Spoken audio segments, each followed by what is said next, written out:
In this video, I am going to teach you how to unstake your crypto on Coinbase. If you're done earning rewards or want to regain control of your assets, unstaking is the way to go. Let's walk through how to do it step by step, using Ethereum as an example.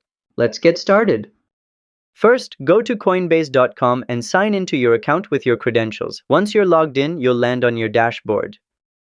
Next, head to the My Assets section on the left-hand side of the screen. This is where all your held and staked assets are displayed.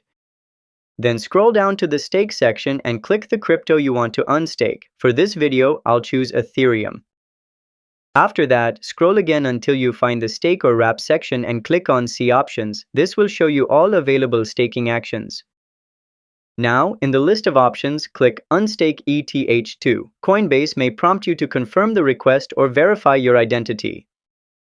And that's how you unstake your crypto on Coinbase. If this video helped, give it a like and don't forget to subscribe to How to Tutor for more simple guides. See you next time!